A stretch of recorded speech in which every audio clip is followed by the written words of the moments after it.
Morning friends. Online students ஆடிபிளா இருக்கா? Good morning friends. Test போட்டிங்களா? எல்லாரும் போட்டிங்களா? போட்டாச்சு. பார்த்துருமா? ரேங்க் பார்த்துருமா? மொத்தம் வரல நேற்று.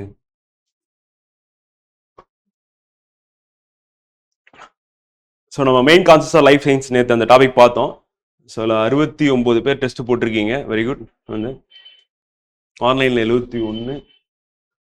அப்போ வந்து போட்டாச்சு 3 6 10 மொத்தம் 81 பேர் இருக்கீங்க. ஆனால் டெஸ்ட் போட்டது 69 தான் வந்து. சரி, ஓகே, போட்டுருங்க. டெஸ்ட் போடாமல் இருக்காதீங்க, கண்டிப்பாக போட்டணும். Kala first mark, correct. Sowmiya ஆன்லைனில் இருக்கீங்கன்னு நினைக்கிறேன், second mark, first mark. Abisha second mark. Sivakumar second mark, second rank. Sathyasundari second rank. Ferdinand Gibson second rank. Jennifer Sowmiya second rank. இங்கே யாராவது இருக்கீங்களா?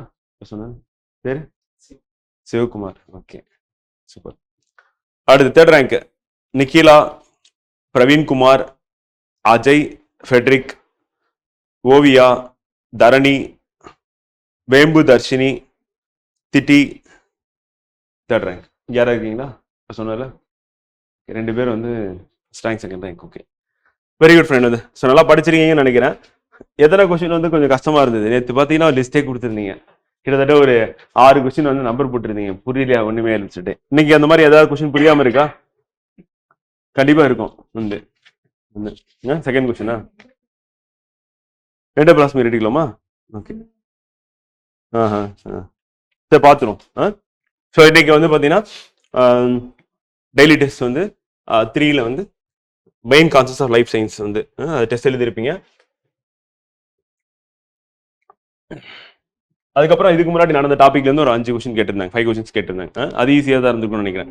அப்படியே பிபிடில இருந்து எடுத்திருக்காங்கன்னு நினைக்கிறேன். வந்து ஸோ அதனால ரொம்ப ஈஸியா இருக்கும், படிச்சதே அப்படியே போட்டிருப்பீங்க. வந்து so first question, what is the main function of the ribosome in a cell? வந்து ஸோ செல்லில் ரைபோசோமின் முக்கிய செயல்பாடு என்ன அப்படின்னு சொல்லி ஃபர்ஸ்ட் கொஸ்டின் பார்த்தோன்னே ரொம்ப சந்தோஷமா இருந்திருக்கும். இது புரோட்டீன் சிந்தசைஸ், வந்து புரத உற்பத்தி அப்படின்னு சொல்லிட்டு ரொம்ப ஈஸியான ஒரு கொஸ்டின் கேட்டுட்டாங்க. வந்து ஆன்சர் வந்து ஏ. சயின்ஸ் படிக்கலன்னா ரைபோசோமா லைசோசோமா அப்படின்னு சொல்லிட்டு இந்த மாதிரி குழப்பம் கூட வந்துடும். ஏன்னா 2மே சோம் தானே இருக்கு. ஸோ அந்த மாதிரி ஆப்ஷன்ஸ் வந்து கூட மாத்தி கூட கொடுப்பாங்க. ஓகே, அடுத்து வந்து செகண்ட் கொஸ்டின் வந்து which of the following are characteristics of prokaryotic genomes? பின்னொரு ப்ரோகரேட்டிக் மரபணுக்களின் பண்புகள் யாவை அப்படின்றது இப்ப என்ன பண்ண போறீங்க, எழுத போறீங்க. போயிட்டு ப்ரோகரேட்டிக் அப்படின்றது ஏற்கனவே நம்ம கிளாஸ்ல பார்த்தோம்னா, அது இல்லாம இப்ப அடிஷனலா பாயிண்ட்ஸ் கொடுக்க போறேன். ஸோ ஃபர்ஸ்ட் ஸ்டேட்மெண்ட் என்ன, ப்ரோகரேட்டிக் ஜீனோம்ஸ் ஆர் டிபிக்கலி சர்க்குலர். ப்ரோகரேட்டிக் மரபணுக்கள் பொதுவாக வட்ட வடிவில் இருக்கும். வந்து அந்த மரபணு எப்படி இருக்கும் அப்படின்னா வட்ட வடிவில் இருக்கும். ஜென்ரலான ஒரு ஸ்டேட்மெண்ட் தான். இது வந்து correct. And prokaryotic genomes contain introns in their genes. வந்து ஸோ இந்த மாதிரி கேட்கும் போது ஜென்ரலா இருக்கிறதெல்லாம் மோஸ்ட்லி வந்து டிஎன்பிசி பொறுத்த வரையும் ஸ்டேட்மெண்ட் வந்து கரெக்டா தான் இருக்கும். வந்து ரொம்ப அதை வந்து போட்டு குழப்ப மாட்டேன். இப்போ இன்ட்ரான்ஸ் அப்படின்றது எங்க இருக்கும் அப்படின்னா, இன்ட்ரான்ஸ் ஆக்சுவலா வந்து இது வந்து ஜீன்ல தான் இருக்கும், டிஎன்ஏல இருக்கும். ஆனா இது எங்க இருக்குன்னா யூகரியோட்டிக்ல இருக்கும். வந்து எங்க இருக்காது அப்படின்னா ப்ரோகரியோட்டிக்ல இருக்காது. வந்து சோ அப்ப ப்ரோகரியோட்டிக் ஜீன்ல என்ன இருக்காதுன்னா இன்ட்ரான்ஸ் இருக்காது. அப்ப யூகரியோட்டிக் ஜீன்ல இன்ட்ரான்ஸ் டிஎன்ஏல இருக்கு அப்படின்னு சொல்லி பார்க்கணும். அப்ப இந்த ப்ரோகரியோட்டிக் அப்படின்ற வார்த்தை வரக்கூடாது. சோ இந்த சர்க்குலர் அப்படின்றது வந்து டிபிக்கலி சர்க்குலர் அப்படின்றது வந்து ப்ரோகரியோட்டிக்ல போய் எழுதிருங்க. அண்ட் யூகரியோட்டிக் அப்படின்றது வந்து பாத்தீங்கன்னா genomes contain introns in their jeans அப்படின்னு எழுதிருங்க. அப்ப யூகரியோட்டிக்ல வந்து பாத்தீங்கன்னா என்ன இருக்கும் அப்படின்னா வந்து இந்த ஜீனோம்ஸ் இருக்கும். அப்ப அதனால வந்து செகண்ட் வந்து பாத்தீங்கன்னா ராங். நம்ம கொஸ்டின் என்ன கேட்டிருக்காங்க, which are the following characteristics of prokaryotic genomes அப்படினா கேட்டிருக்காங்க. வந்து சோ அப்ப ரெண்டாவது வராது. prokaryotic genomes have a single origin of replication அப்படி சொல்லி பார்க்கணும். prokaryotic அப்படின்னு நம்ம சொல்லும்போது வந்து பாத்தீங்கன்னா எத்தனை குரோமோசோம் அதுல இருக்கும்? ஒரு குரோமோசோம். அப்ப ஒரு குரோமோசோம்ல தான் ரெப்ளிகேஷனே நடக்கும். வந்து அப்ப மல்டிபிள் குரோமோசோம்க்கு அங்க வேலையே கிடையாது. வந்து சோ அப்ப அந்த ஸ்டேட்மெண்ட் வந்து correct. And prokaryotic genomes are usually located in the nucleus அப்படி சொல்லி பார்க்கறோம். வந்து இங்க ட்ரூ நியூக்ளியஸே இல்ல ஆக்சுவலா. சோ அப்ப நியூக்ளியஸ் பத்தி கொடுத்தாங்க அப்படின்னாவே வந்து மரபணுக்கள் பொதுவாக கருவில் அமைந்துள்ளன அப்படி சொல்லி கேட்டிருக்காங்க, உட்கருவில் வந்து. சோ அதுவும் தப்பு. வந்து சோ நோ ட்ரூ நியூக்ளியஸ் அப்படி சொல்லி சொல்லியாச்சு. அப்ப நியூக்ளியஸ்க்கு அங்க வேலையே கிடையாது. சோ அப்ப இல்ல அப்படி சொல்லி அப்படி ஜென்ரலா வரவே காணப்படும். நியூக்ளியஸ் சொல்லி ஒரு ஸ்பெசிபிக்கான ஒரு ஏரியாவை பார்க்க முடியாது. வந்து சோ அதனால அதுவும் தப்பு. அப்ப 1 and 3 வந்து பாத்தீங்கன்னா கரெக்ட் அப்படி சொல்லி பாக்குறோம். சோ ஆப்ஷன் வந்து 1, 3 வந்து சரி அப்படி பாக்குறோம். இந்த கொஸ்டின் டஃபா இருந்திருக்கும் கண்டிப்பா. வந்து அதனால ஒன்றும் பிரச்சனை இல்லை, நமக்கு பிராக்டிஸ் தான். இங்க நம்ம ஃபுல் மார்க் வாங்கணும்னு அவசியம் கிடையாது. And which of the following statements are the true about the cytoplasm? கீழ்கண்ட வாக்கியங்களில் சைட்டோபிளாசம் பற்றி சரியான கூற்று எது அப்படின்னா, cytoplasm includes all living parts of the cell within the cell membrane excluding the nucleus. Cytoplasm அணுக்கருவை தவிர்த்து உட்கருவை தவிர்த்து உயிரணு சவ்வில் உள்ள செல்லின் அனைத்து உயிருள்ள பகுதிகளையும் உள்ளடக்கியது. கரெக்டா? கரெக்ட். நம்ம தான் பார்த்தோம் உட்கரு கிடையாது. And cytoplasm is made up of வந்து சைட்டோசோல் அண்ட் செல் ஆர்கன்லெஸ் அப்படின்னு, அதுவும் கரெக்ட். ரிவிஷன் பண்ணியிருந்தா அதை கண்டுபிடிச்சிருப்பீங்க. பண்ணலன்னா என்ன பண்ண முடியாது, பர்சன்டேஜ் ஞாபகத்துக்கு வந்துடாது. எவ்வளவு பர்சன்டேஜ் வந்து 70 to 90% அப்படி பார்க்கணும். ஸோ இங்க 50 to 16 கொடுத்துருக்காங்க. ஸோ அதனால இது வந்து தப்பு அப்படி பார்க்கணும். ஸோ ஆப்ஷன் என்ன அப்படின்னா வந்து 1, 2 வந்து கரெக்ட் அப்படி பார்க்கணும். சரி, அடுத்து 4th question. how animal cell is different from the plant cell? ரொம்ப சிம்பிள் கொஸ்டின், நமக்கு தெரியும். செல் சுவர் அப்படி சொல்லி பார்க்குறோம் வந்து. ஸோ அதில் டிஃபரெண்டாக இருக்கும். அப்புறம் சென்ட்ரியோல் அப்படின்னும் போது அதை வச்சு நம்ம சொல்லலாம். அப்புறம் குளோரோபிளாஸ்ட் அப்படின்னு அதை வச்சு நம்ம சொல்லலாம் வந்து. அதுக்கப்புறம் வேற என்ன இருக்கு, வேற ஏதாவது இருக்கா? குளோரோபிளாஸ்ட் பார்த்தோம், சென்ட்ரியோல் பார்த்தோம், அதுக்கப்புறம் பிளாஸ்மோடெஸ்மாட்டா. Very good. அதுதான் வந்து நம்ம பின்னாடி பார்த்து 4வது பாயிண்ட் ஆட் பண்ணுங்கன்னு சொன்னல. Very good. So which are the following statement is incorrect? பின்னொரு கூட்டத்தில் எது தவறானது? 5th கொஸ்டின் வந்து cell is the basic unit of life. Correct. வந்து இந்த ஸ்டேட்மெண்ட் வந்து கரெக்ட். வந்து all the cells are made up of the same basic components. அனைத்து செல்களும் ஒரே அடிப்படை கூறுகளால் ஆனவை அப்படின்னு பார்க்கிறோம். இது ஜென்ரல் வந்து அடிப்படை கூறுகள் அப்படின்னு பாத்தீங்கன்னா செல் அப்படின்னு ஸ்ட்ரக்சர் எடுத்துட்டோம்னா என்ன பார்த்தோம்னா நமக்கு மெம்பரேன் இருக்கும். கண்டிப்பா பிளான்ட் செல்லா இருந்தாலும் அனிமல் செல்லா இருந்தாலும் வந்து சைட்டோபிளாசம் இருக்க போகுது. அடுத்து நியூக்ளியஸ் இருக்க போகுது. ப்ரோகேரியோட்டிக் செல்லா இருந்தா நியூக்ளியஸ் சொல்லி ஸ்பெசிஃபிக்கா பவுண்டரி போட்டு அந்த மெம்பரேனுக்குள்ள இருக்காது. ஆனா உள்ளுக்குள்ள வந்து அந்த டிஎன்ஏ அப்படின்றது இருக்கதான் போகுது வந்து பாத்தீங்கன்னா. அடுத்து all cells are made up of அடுத்து all cells perform the same function. இது கிடையாது. நம்ம நேற்று தான் பார்த்தோம். என்ன பார்த்தோம் அப்படின்னா இப்ப ஆர்பிசி என்ன பண்ணுன்னு பார்த்தோம், நியூரான் என்ன பண்ணும், நெஃப்ரான் என்ன பண்ணும், ஆல்பா செல் என்ன பண்ணும், பீட்டா செல் என்ன பண்ணும் சொல்லி ஒவ்வொரு செல்லும் ஒவ்வொரு விதமான ஃபங்க்ஷன் மேற்கொள்ளுது. அப்ப இது வந்து தவறானது. இன்கரெக்ட் கேட்டிருக்காங்க. அப்ப வந்து C unicellular organism is made up of only one cell. வந்து ஒரு செல் உயிரினம் ஒரே செல்லால் ஆனது அப்படி சொல்லி பார்க்கிறோம். அதுவும் கரெக்ட். யூனிசெல்லுலார் அப்படின்னும் போது எக்ஸாம்பிள் எதை சொல்லலாம்? பாக்டீரியா சொல்லலாம், ஈகோலி சொல்லலாம், வந்து அந்த புரோட்டிஸ்டா கிங்டத்துல இருக்கக்கூடிய கிளாமிடோமோனஸ் சொல்லலாம், அமீபாப் சொல்லலாம், பாராமிசியம் சொல்லலாம். இது எல்லாமே வந்து பாத்தீங்கன்னா ஒரு செல் உயிரினம். ஈஸ்ட் சொல்லலாம், ஃபங்கைல. அடுத்து 6th question. Consider the following statement. பின்னொரு கூட்டங்களை கவனிங்க. Cytoplasm is called protoplasm. கரெக்டா? புரோட்டோபிளாசம்னா என்னது? சைட்டோபிளாசம் பிளஸ் நியூக்ளியஸ் அப்படின்னு பார்த்தோம் வந்து. சோ அப்ப இது வந்து தப்பு வந்து. அடுத்து Golgi apparatus involved with formation of lysosome. கரெக்டா? கரெக்ட். லைசோசோம் ஃபார்மேஷன்ல கோல்கி apparatus பிளஸ் வேற யாரு? Endoplasmic reticulum. ரெண்டும் சேர்ந்து தான் அது வந்து உருவாக்கும் அப்படின்னு சொல்லி நம்ம பார்த்திருந்தோம். அப்ப இது கரெக்ட் வந்து. Mitochondria nucleus DNA hence they are able to make their own structural proteins. இந்த மைட்டோகாண்ட்ரியா நியூக்ளியஸ்களில் டிஎன்ஏ உள்ளது. இந்த டிஎன்ஏ உள்ளது.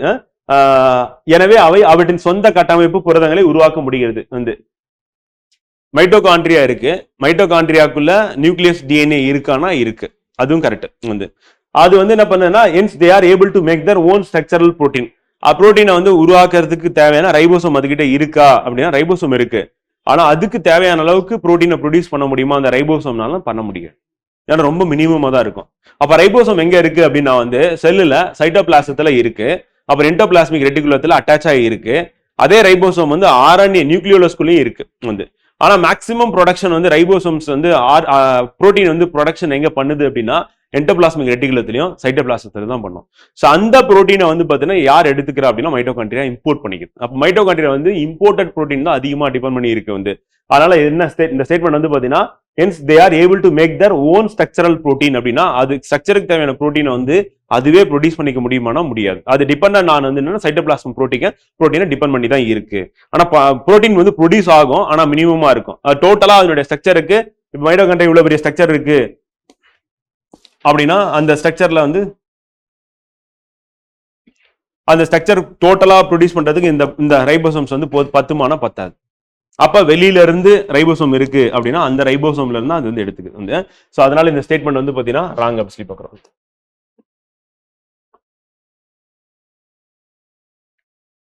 அடுத்து mitochondria are said to be the powerhouse of the cell as the ATP is generated in them. இந்த statement correct. நம்ம பார்த்தோம் வந்து.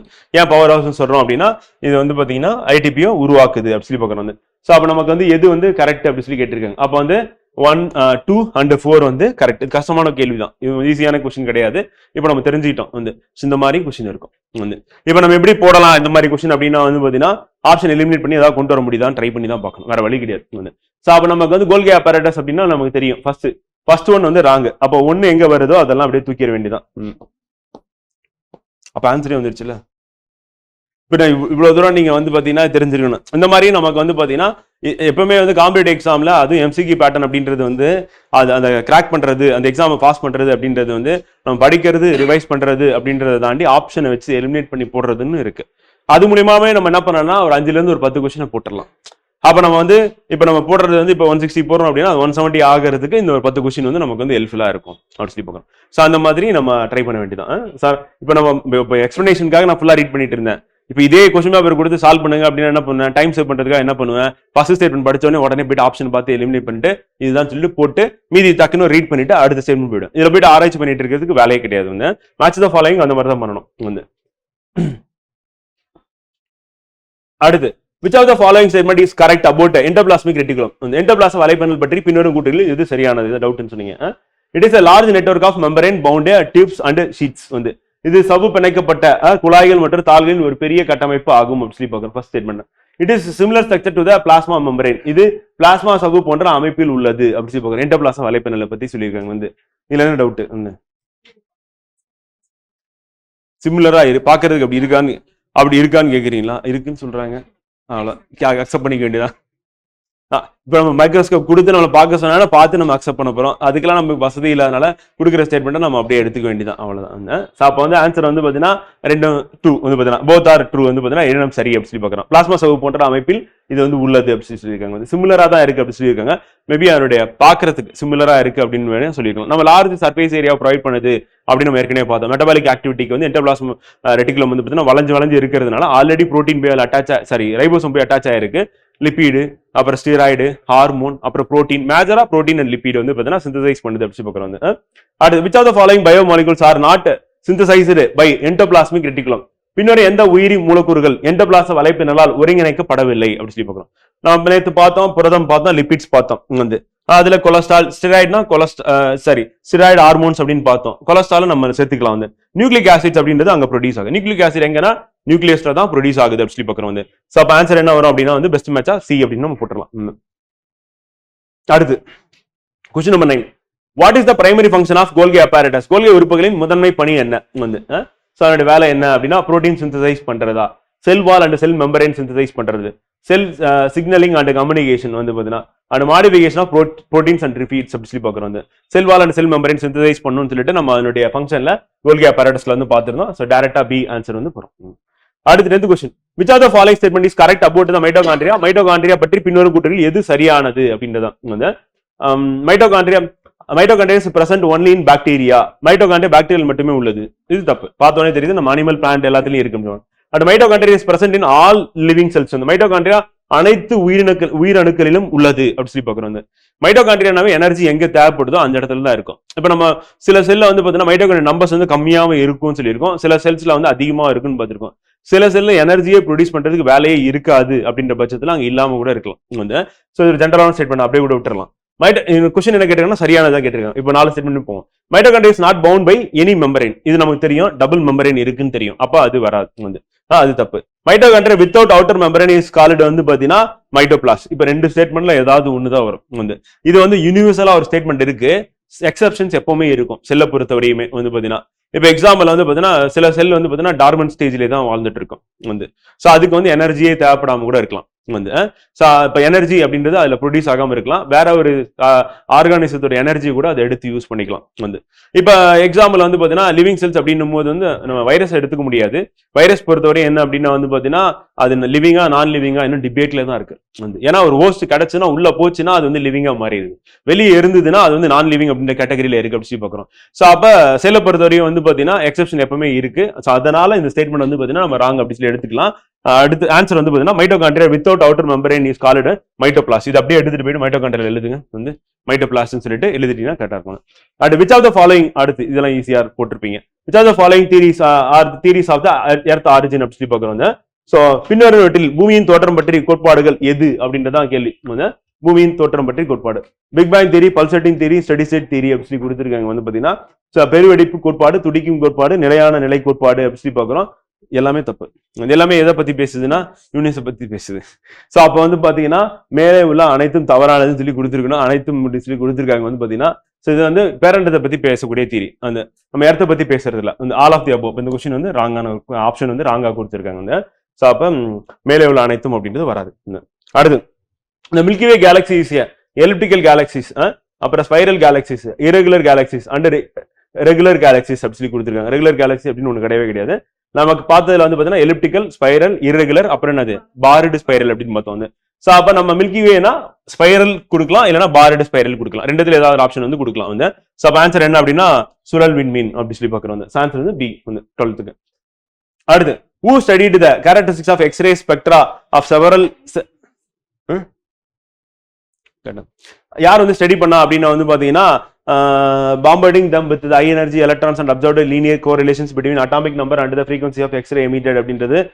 இந்த கதையெல்லாம் யாருடையதுன்னா ஹென்ரி ஜெஃப்ரி மோஸ்ட்லி. அவர் வரும்போது எக்ஸ்ரே பெட்டியோட வந்தாரு, ஸ்டடி பண்ணாரு, அட்டாமிக் மாஸ் வேணாப்பா அட்டாமிக் நம்பர் வச்சுக்கலாம் அப்படி சொல்லிட்டாருன்னு பார்த்தோம். பீரியாடிக் டேபிள் எப்படி பார்க்குறோம். ஸோ இப்போ ஹென்ரி மோஸ்ட்லி தான் வந்து பார்த்தீங்கன்னா இதை ஸ்டடி பண்ணி ஒவ்வொரு எலிமெண்ட்டுக்கும் என்ன பண்ணா அட்டாமிக் நம்பர் அப்படின்றத கண்டுபிடிச்சிட்டு அதே பேசிஸா வைக்கலாம் அப்படின்னு சொன்னார் வந்து. ஸோ அதை இவ்வளவு லென்த்தா போட்டிருக்காங்க வந்து பார்த்தீங்கன்னா. ஸோ எக்ஸ் கதிர்களை பயன்படுத்தி வந்து அணு எண்ணீர் வந்து பார்த்தீங்கன்னா தனிமகளின் அணு எண் இருக்கும் உமிழப்பட்ட சிறப்பு எக்ஸ் கதிரின் அதிர்வெண் இருக்கும் நேர்கோட்டு தொடர்பு இருப்பதை கண்டறிகிற. அதை வச்சு என்ன பண்றாருன்னா அதனுடைய அணு எண் என்ன அப்படின்றத சொல்றாரு. ஸோ அந்த பேசிஸ்லயே நம்ம தனிமர அட்டவணை வந்து அமைச்சுக்கலாம் அப்படின்னு சொல்றாரு. மாடர்ன் பீரியாடிக் டேபிள் அப்படின்னு.